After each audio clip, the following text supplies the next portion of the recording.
जो कौम ताकतवर मुजरिम को सजा नहीं दे सकती और सिर्फ छोटे चोरों को जेलों में डालती है, वो कौम तबाह हो जाती है। जिस कौम में इंसाफ नहीं होता वो तबाह हो जाता है। तो इसलिए हम सब ने मिलकर इनके खिलाफ जहाद लड़नी है, इनसे आजादी की जहाद लड़नी है, हकीकी आजादी लेनी है इनसे। तो मैं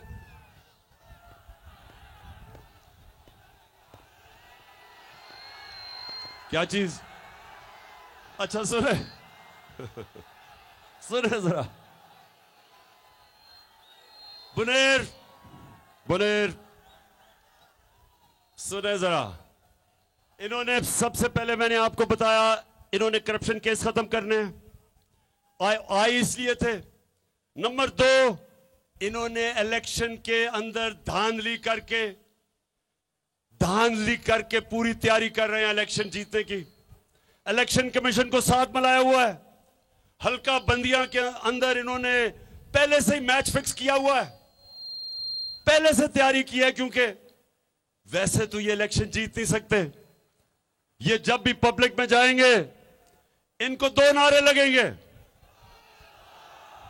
चोर और गद्दार। तो पब्लिक में तो ये जा नहीं सकते, तो इसलिए इलेक्शन कमीशन को साथ मिला के पूरा मैच फिक्स करने की कोशिश हो रही है। दूसरी चीज, और तीसरा,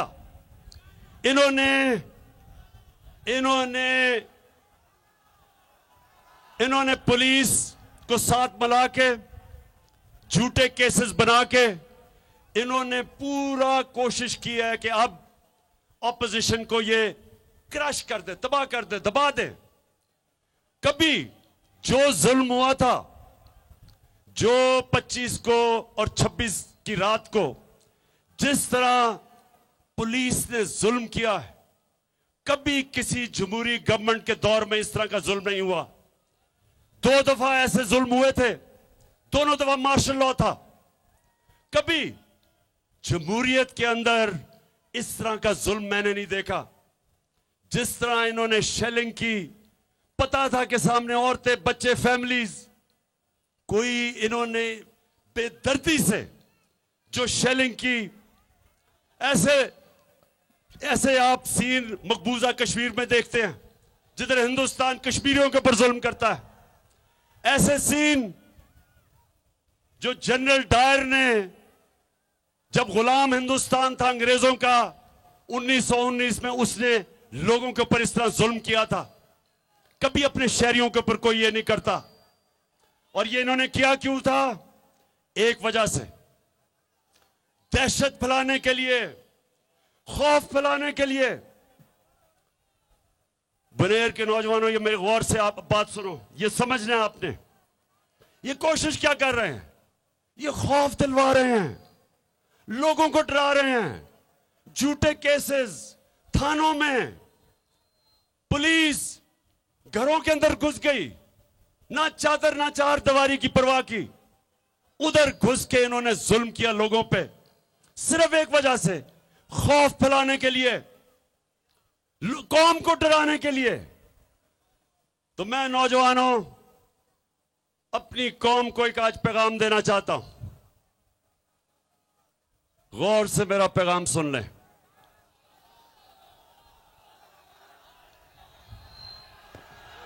जब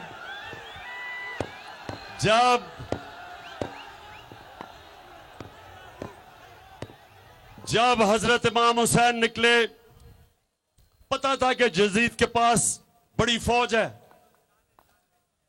हक और सच के रास्ते पे जब निकले तो कूफा के लोगों को पता था कि हजरत इमाम हुसैन सच और हक पे खड़े हैं, लेकिन उन्होंने उनकी मदद नहीं की, क्योंकि वो यजीद से खौफजदा थे, यजीद के जुल्म से खौफजदा थे।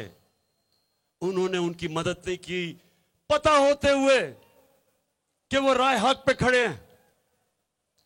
और वो सारी, जब तक क़यामत तक कूफा के लोग पछताएंगे कि क्यों नहीं उन्होंने उनकी मदद की, क्यों उन्होंने इतना बड़ा हमारी इस्लाम की तारीख में साना होने दिया। हमेशा वो पछताएंगे। और हर दौर में यजीद होते हैं पाकिस्तानियों, हर दौर में यजीद आते हैं, और हर दौर में एक कौम को मौका मिलता है कि राय हक पे खड़ी हो, यजीद का मुकाबला करे, जुल्म का मुकाबला करे, अमर बिल मारूफ पे चले। हर दौर के यजीद के सामने एक कौम के पास ये दो रास्ते होते हैं, एक खौफ के बुत की पूजा करे और जुल्म के सामने ना खड़ा हो, और दूसरा जहाद करे जुल्म के खिलाफ। तो मैं आज अपनी सारी पाकिस्तानी कौम को कहना चाहता हूं, यहां से बुनेर के बाशऊर लोगों के सामने मैं अपनी सारी कौम को पैगाम देना चाहता हूं कि ये है यजीद के मानने वाले। जिस तरह का जुल्म इन्होंने किया, मुझे तो बाद में खबरें आई हैं, मैं तो कंटेनर में था, मुझे तो पता ही नहीं क्या हो रहा था। मुझे तो अगले दिन पता चला आहिस्ता आहिस्ता कि इन्होंने किस किस्म का जुल्म किया है पाकिस्तान के शहरियों पे, जो सिर्फ अपना हक मांग रहे थे पुरअमन एहतजाज का। जिस तरह का तशद्दुद किया, जिस तरह का तशद्दुद किया, कभी भी वो लोग जिन्हों में इंसानियत होती है वो कभी अपने लोगों पे ऐसा तशद्दुद नहीं कर सकते।